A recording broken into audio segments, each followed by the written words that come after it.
อเจริญพร สวัสดีสบายดีพ่อแม่พี่ๆทุกท่านทุกคนเนาะยมพ่อยมแม่เพื่อนสหธรรมิกตอนนี้หลวงพี่มา ชมวิวเนาะมาชมวิวหน้าวัด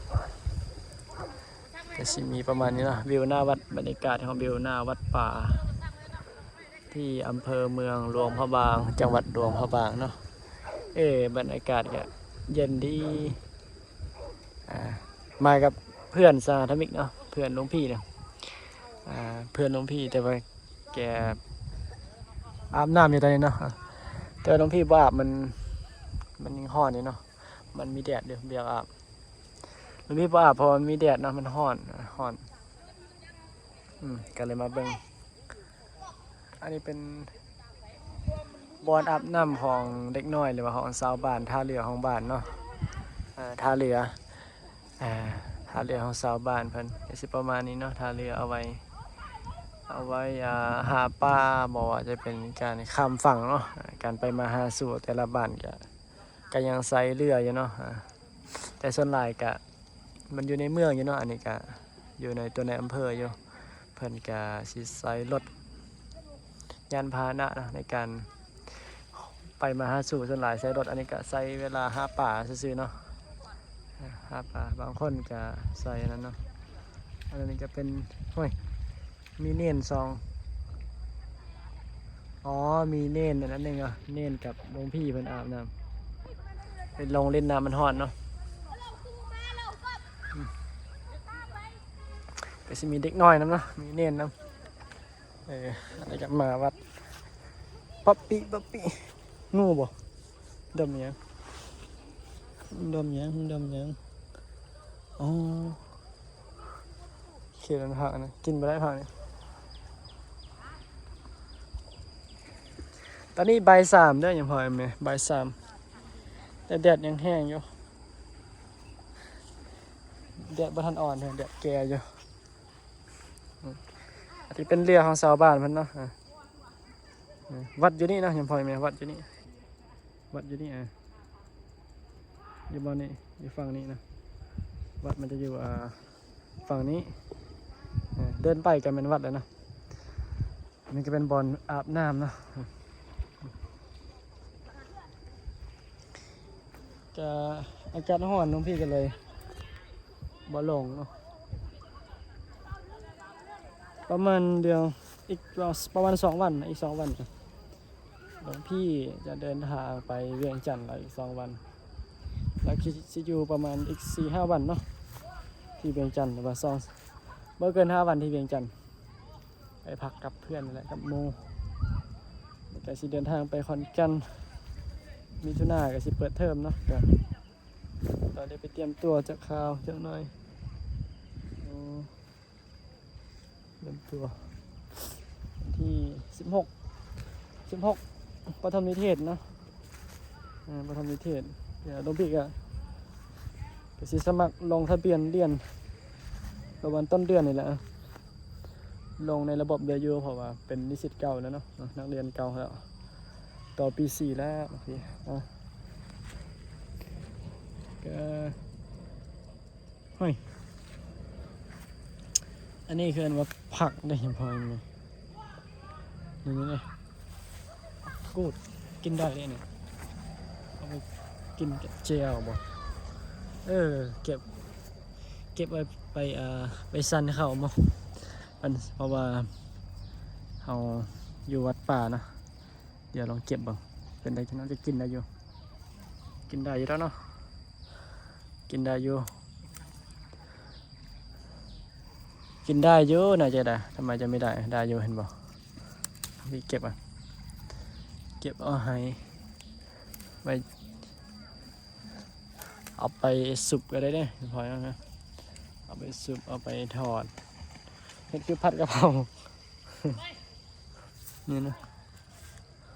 มีอันตัวควายเนาะมีงัวมีควายมากัดกินอยู่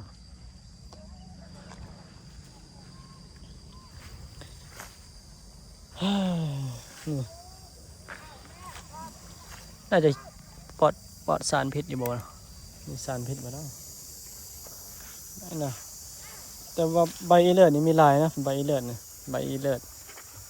ภาษาลาวใบอีเลิศบ่รู้ภาษาไทยว่าจังไดล่ะกะถ้าภาษาอีสานนี่จะเพิ่นเว้าภาษาคล้ายๆภาษาลาวคือกันเนาะเท่าอีเลิศคือกันนี่จับเจียวได้อยู่ไปหาเด็ดกัน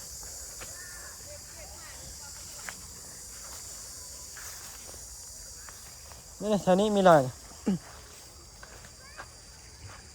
ตัวลูกพี่เคยกินอยู่เลยอยู่ไทยเคยกินอยู่ อยู่แม่ประเทศไทยสันเนาะเพิ่นทอดใส่ไข่นี่เห็นบ่นี่นะอันนี้ก็แมนอันนี้ก็ใช่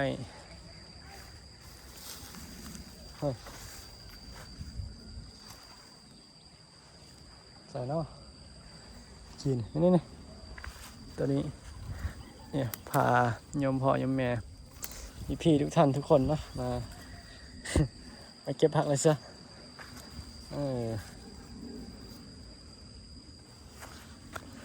เอาไว้มื้ออื่นตอนเช้านี่มีแจ่วอยู่แต่ว่าผักนี่กินได้อยู่ปกายกินบ้ามันจะเป็นปลาผักเลยนะ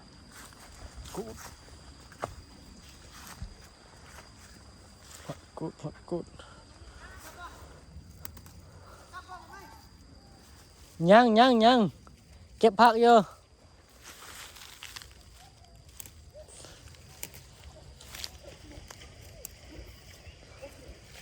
นี่นะโอ้หลายดิโอ้ยน้องพี่ยันงูนะพอเมื่อคืนนี้เจองูเลยยันงูรู้สึกยันงูโอ้น่าจะเอาไปให้น้องเพื่อนน่าจะมาอยู่เอาไปต้มเนาะเอาไปลวกบอกสามีพอละเอาไว้ให้ไทยบ้านเพื่อนซะบ่รู้เพิ่นกินอยู่บ่วะ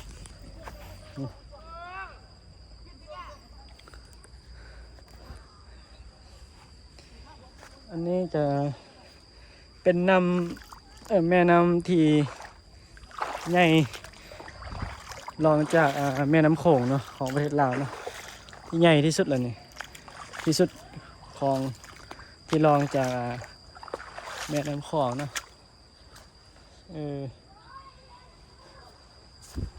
หลวงพี่บ่ได้อาบนะถ้าหลวงพี่ถ้าหลวงเพื่อนอาบหลวงพี่อุตโรจะอาบน้ำนี่เนาะบรรยากาศดีป่ะครับอ่อนเนาะแต่นั่งบันนี้ได้อยู่นั่งพักผ่อน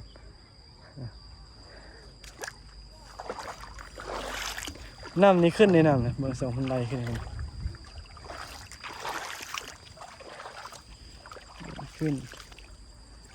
นี่นะห่อน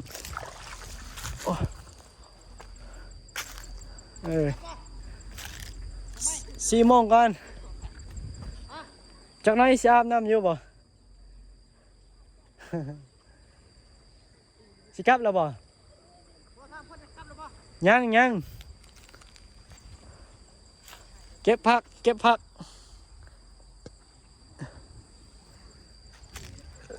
อันนี้จะเป็นห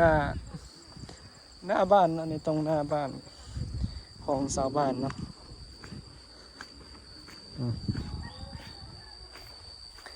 โอ้ขึ้นบ่น้ำขึ้นเลยนี่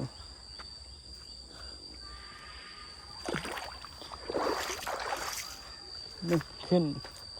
มดกินปลาน้ำมาปลากินมดเพิ่นว่านี่เนาะหน้าบ้านบ่เป็นต้นมะพร้าว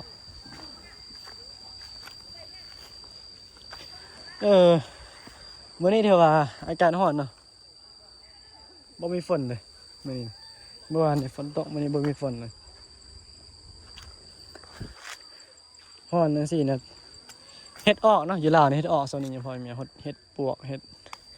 ขนเฮ็ดนั่น เฮ็ดปวกเนาะหิลามันออกช่วงนี้แต่ว่าไปหายากอยู่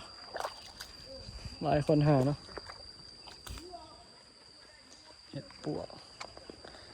ก็สิประมาณนี้เนาะหลวงพี่มาพามาชมเบิ่งแม่น้ำขานหน้าวัดแม่น้ำขานนี่ก็คือหลวงพี่เคยว่านะว่ามันให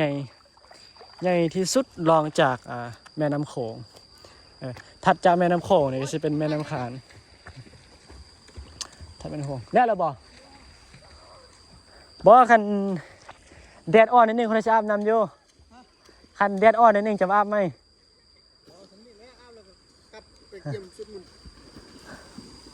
โอ้ยไปอาบอยู่พื้นเอาสินะว่าหลวงพี่นี่ข้าน้อยนะอาบตั้งแต่น้อยข้าน้อยเกิดอยู่แคมป์คลองอะไรข้าน้อยอาบตั้งแต่น้อยนะบ้านข้าน้อยแคมป์น้ำเหมือนกันนะอาบจนว่าบ้ามีมาแล่จนว่านั่นอาบจนว่าเป็นไข้บางเทื่อนะเริ่มเห็นมาต้องได้อาบน้ำไปอาบนี่ยับเล่นมาอันนั้นมักเสื้ออะไรกันนะขนาดเคยเล่นอยู่บ่ตอนเด็กน้อยเนาะจะเสียกลับวัดแล้วเนาะเดี๋ยวเขากลับทางไหนขนาดขึ้นนี่เลยบ่เดี๋ยวสิถ่ายไปเบิ่งเนาะทางกลับทุกคนลงเพื่อนมากินบ่ได้นี่ว่าพี่อุตโรว่ากินบ่ได้บ่ว่าบ่แม่นผักกูดดอกนี่ผักอันนั้นป้าห้วยผักกูดตายกินได้ขนาดสั้นได้นี่ว่าจะไปกับเจียวได้นี่ห้อยแล้วพี่อุตว่ากินบ่ได้ตายเบื่อบ่ว่ากินได้ฮะอ๋อลงเพื่อนนี่อันนี้มักว่าเนาะมักแอปเปิ้ลลาวมักว่านี่กินได้มักแอปเปิ้ลอันนี้นะแอปเปิ้ลอยู่ลาวกินได้ได้เนี่ยตำเมียงนี่เอาไหมใครจะกินได้มีเครื่องปั๊มบ่พอออกไม่ออกวะเฮ้ยถ่ายคลิปไว้นี่ใส่ประเดี๋ยวผักกูดป้าเดี๋ยวจะถามยมพ่อยมแม่ทุกท่านทุกคนเด้อผู้มีวิชาปัญญาเกี่ยวกับพืชนี่เนาะผักนี่แหละกินได้บ่ลงเพื่อนไว้กินบ่ได้นะลงพี่ก็สิจับไว้ก่อนเนาะเพราะว่าเก็บมาเลยดิเตาเก็บไว้ก่อนเก็บให้ทุกคนเบิ่งแล้วมันกินได้บ่คอมเมนต์เด้อถ้ากินได้ก็สิอื่นก็สิเอามาลวกเนาะมาพี่อุตโรเอามาลวกก็ได้ขันยันเป็นพิษนะถ้าเอาลวกแล้วพิษมันจะตายได้ขนาดมาลงเพื่อนเนี่ยบ่ใส่เลยเกือบนะบ่ใส่รองเท้าเลยเป็นคนอินดี้พระอินดี้เข้าใจป่ะไปบ้างเลยดิอันนี้ทางกลับเนาะไม่ใช่เป็นพระอินดี้เนาะอินดี้แบบธรรมดาฟรีสไตล์บอลลูลาเนาะอยู่ติดดินนะเข้าใจป่ะเข้าใจควันกรุบเลยอาตมาก็เป็นพระธรรมดาคองดีเลยคองดีเลยของดีโยมคอมเมนต์มาแล้วพี่มีของดีไหมเดินทุดงในสดบ่วิดีโอถ่ายคลิป